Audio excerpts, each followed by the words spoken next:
Hello everyone and welcome to Chapter 4, which is all about motherboards. Now this chapter will cover the different features and types of motherboards commonly available to you in the market. You also learn about the motherboard BIOS and how to navigate through the settings that are available within a standard BIOS.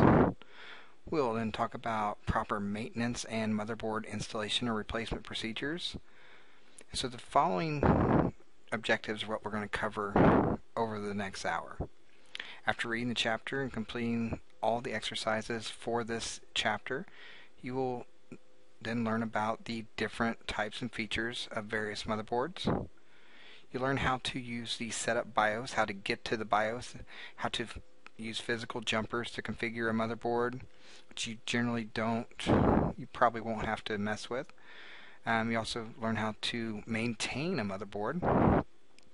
And lastly, how to select, install, and replace a motherboard if necessary. And we talked about the reasons why you would have to replace a motherboard or install one a few chapters ago. So let's go ahead and jump into the chapter now.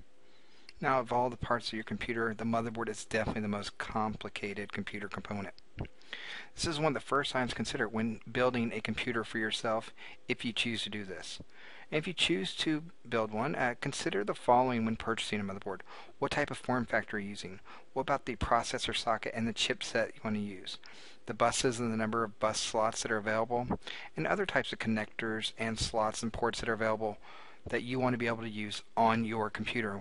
Whether it's video or are you going to have enough USB ports? Think about all of this prior to purchasing a motherboard when you want to build your own computer. Remember, your motherboard connects everything together.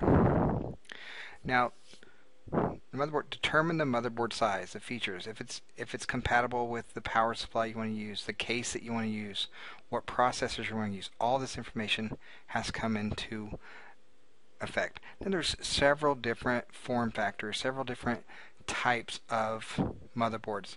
The most popular, of course, is the ATX. This is the most common.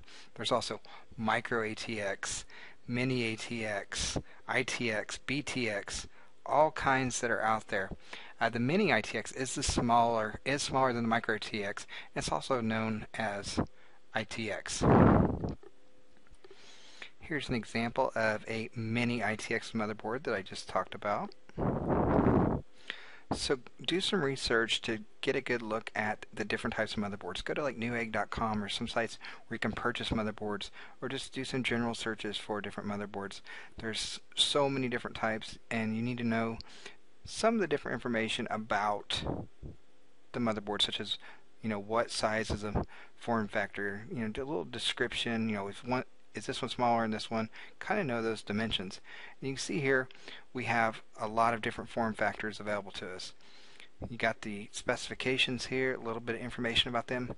Definitely go over this information, get a good feel of it, because you will be asked questions about the different form factors here. Definitely know that a micro BTX, that is larger than a pico BTX, but yet it is smaller than a full-size ATX.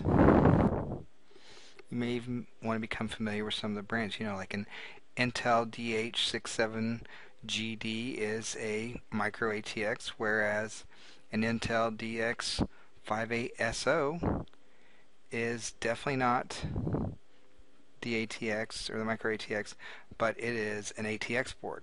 So note, as you kind of look at them, get a feel of what's a micro ATX, what's a mini ATX, what's an ATX, and so on and so forth.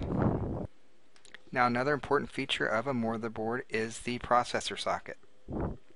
Now, the processor socket and the chipset determine the processor a board can fully support. The socket for a personal computer is designed to hold either an Intel or an AMD processor. Some of the older ones were installed on the motherboard in a long, narrow slot, but those processors today we find use sockets. Make sure you look at the list for the different types of sockets, because this is something you will definitely see on your 801 exam. Know that Intel makes the Itanium processors, and we just know those as the i3, i5, i7, and so on and so forth, and the Xeon processors. And these are primarily designed for server use. Definitely look at figures that describe the different Intel socket names and get a feeling for their processor family. The description and uh, how many pins are in the sockets, what type of socket it is, the names of them. Some of them are interchangeable, such as an LGA 775, or you could call that a socket T. Same way with its predecessor, the LGA 771, which could also be called a socket 3. Get a good feeling of these, and especially as the more current ones you're probably going to work with are going to have the Intellium processors. So you're going to want to know all about the sockets that can contain those type of processor chips. The processor family of the Core 2 Duos were out for a long time. You'll probably still run into computers with the Core 2 Duo processors on them for the next several years because they are a very solid processor. So know that you could run into 2 or 3 different Intel sockets for these processors. Now, sockets and processors use different methods to make contacts between them. And here's some of those that you want to make sure that you're fully aware of. The pin grid array, or PGA socket, has holes aligned in uniform rows around the socket to receive the pins on the bottom of the processor.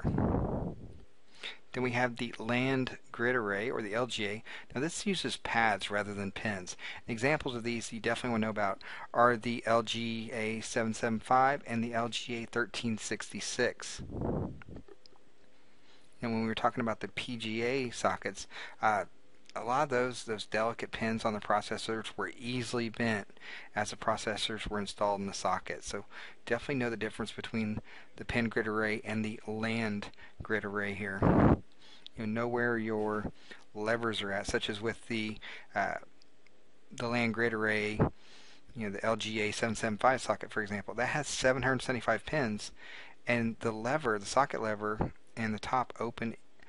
Look at how those open so that you know how to use those type of sockets. Always look for those socket levers used to open and close your socket. The other socket type I want to talk about is the flip chip land grid array, or FCL GA socket. In this processor package, the chip is flipped over so that the top of the chip is on the bottom and makes contact with the socket. One to note here is the LGA 1155 socket has a flip chip version, and we call this the, you guessed it, FCL GA 1155 socket. Another type that we have is the staggered pin grid array, the SPGA socket. And this socket has pins that are staggered over the socket to squeeze more pins into a much smaller space. And then lastly, we have the ball grid array, or BGA connection. It's not really a socket. The processor is soldered to the motherboard. So whenever you buy the motherboard, you're buying this as a unit that includes the processor. And you'll see this sometimes in lower end computers or even home theater where they're using like a mini ITX motherboard. I want to talk about a current term you're going to hear, and that's called a ZIF socket. This is where all of our current processors use this type of socket. This is a zero insertion force. You slide the lever that lifts the processor up and out of the socket. That way you're not putting any type of force on this to do any type of damage. Let's take a look at the AMD side for our sockets and our processors. And you see we have a list here of all the different types of AMD sockets, what type of the AMD processor family they're part of. Same thing with the Intel side. Just need to be aware of these, get a good feel of their descriptions and which processor family these sockets are used for. Generally, the AMD processors are going to be a little bit cheaper, and so your like game enthusiasts and people who really love to build computers may go this in just for a little bit more cost effectiveness or a little savings that they can use on the processor. They might take that extra money to then put on other parts of their computers.